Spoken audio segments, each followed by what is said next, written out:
നമ്മൾ പാലായിലും ഈരാറ്റുപേട്ടയിലും ഒക്കെ കണ്ടതുപോലെയുള്ള ദൃശ്യങ്ങൾ തന്നെയാണ്. പുഴ പരന്നൊഴുകിയിരിക്കുന്നു. എല്ലായിടങ്ങളിലേക്കും, വീടുകളിലേക്കും വ്യാപാര സ്ഥാപനങ്ങളിലേക്കും ഒക്കെ വെള്ളം കയറിയിട്ടുണ്ട്. ഇതിപ്പോൾ കുറച്ച് വെള്ളം ഇറങ്ങിയ കാഴ്ചകളാണ് കാണുന്നത്.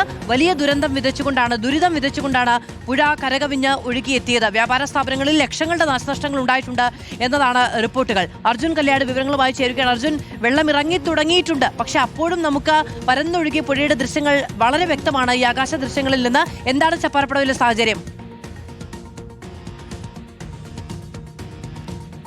അത് തീർച്ചയായിട്ടും ഈ ഒറ്റ ഫ്രെയിമിൽ കാര്യങ്ങൾ കാണുമ്പോഴാണ് പലപ്പോഴും ഈ ഭീകരതയുടെ വ്യക്തത നമുക്ക് വരികയുള്ളൂ. അത്രയും ഗുരുതരമായ സാഹചര്യമാണ്. ഇന്നലെ നമ്മുടെ ക്യാമറയിൽ നമ്മൾ ഈ പറയുന്ന ഗ്രൗണ്ടിൽ നിന്നുകൊണ്ട് കാണുമ്പോൾ നമുക്ക് കാണുന്ന കാഴ്ചയ്ക്ക് ഒരു പരിധിയുണ്ട്. പക്ഷേ ആകാശ ദൃശ്യങ്ങളിൽ പലപ്പോഴും എത്രത്തോളം ഭീകരമായ അല്ലെങ്കിൽ എത്രത്തോളം വലിയ ഒരു ദുരന്തമാണ് സംഭവിച്ചത് എന്നുള്ള കാര്യം വളരെ വ്യക്തമായി മനസ്സിലാക്കാൻ വേണ്ടി കഴിയും. ഈ ദൃശ്യങ്ങൾ പകർത്തിയത് രാജേഷ് കാഞ്ഞിരങ്ങാടാണ്. അദ്ദേഹത്തിന്റെ ആ ദൃശ്യങ്ങളിൽ തന്നെ വളരെ വ്യക്തമായി തന്നെ ചപ്പാരപ്പടവിലെ സാഹചര്യം മനസ്സിലാവുന്നുണ്ട്. അവിടെയുള്ള വ്യാപാര സ്ഥാപനങ്ങളിൽ, ഒരുപാട് വീടുകളിൽ അത്തരത്തിൽ പുഴയൊക്കെ കരകവിഞ്ഞ് കാർഷിക മേഖലയിലേക്ക് ഉൾപ്പെടെ കരകവിഞ്ഞൊഴുകിയ അവസ്ഥ വളരെ വ്യക്തമായി മനസ്സിലാക്കാൻ വേണ്ടി കഴിയുന്നുണ്ട്.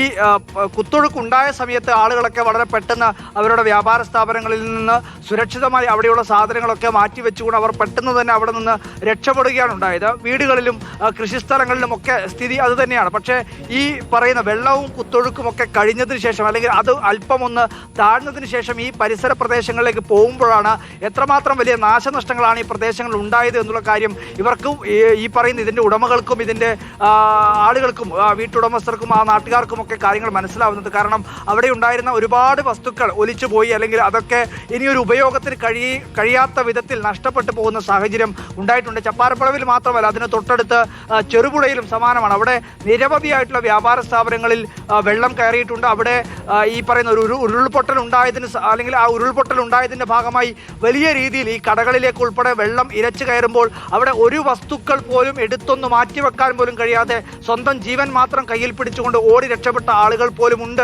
എന്നുള്ളതാണ് മനസ്സിലാക്കുന്നത്. കാർത്തികപുരത്തും ഉദയഗിരിയിലുമൊക്കെ സമാനമായ രീതിയിൽ തന്നെയുള്ള അവസ്ഥയാണ്. നമ്മൾ എത്രയോ പാലങ്ങൾ ഒലിച്ചു പോകുന്ന കാഴ്ചകൾ പോലും കണ്ടതാണ്. കാരണം ചെറിയ ചെറിയ പാലങ്ങളൊക്കെ വലിയ രീതിയിൽ കുത്തൊഴുക്ക്, ആ കുത്തൊഴുക്കിനോടൊപ്പം തന്നെ വലിയ തടിക്കഷ്ണങ്ങളൊക്കെ വന്ന് ഈ പാലത്തിന്റെ ഭീമിൽ അപ്പാടെ ഇടിച്ച് പാലം തകർന്നു പോകുന്ന സാഹചര്യങ്ങൾ പോലും ഈ മലയോര മേഖലകളിലൊക്കെ ഉണ്ടായിട്ടുണ്ട്.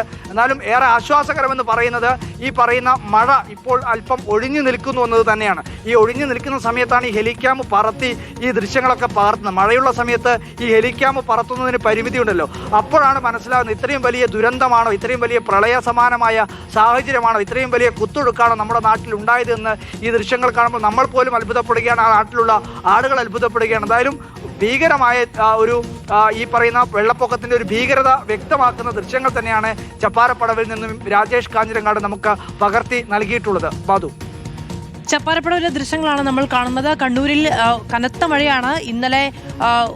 ഇന്ന് രാവിലെ വരെയും മഴയാണ്. ഉച്ചയ്ക്ക് ശേഷമാണ് ഒരു അല്പമെങ്കിലും കുറവുണ്ടായിട്ടുണ്ട് എന്ന് നമുക്ക് പറയാൻ കഴിയുന്നത്. ചപ്പാരപ്പടവിൽ നിന്നുള്ള ദൃശ്യങ്ങളാണ്, ആകാശ ദൃശ്യങ്ങളാണ് കാണുന്നത്. വെള്ളം ഇറങ്ങി തുടങ്ങിയിട്ടുണ്ട് എന്നതാണ് ഏറ്റവും ആശ്വാസകരമായ കാര്യം. അർജുൻ കല്യാടാണ് വിവരങ്ങൾ നൽകിയത്.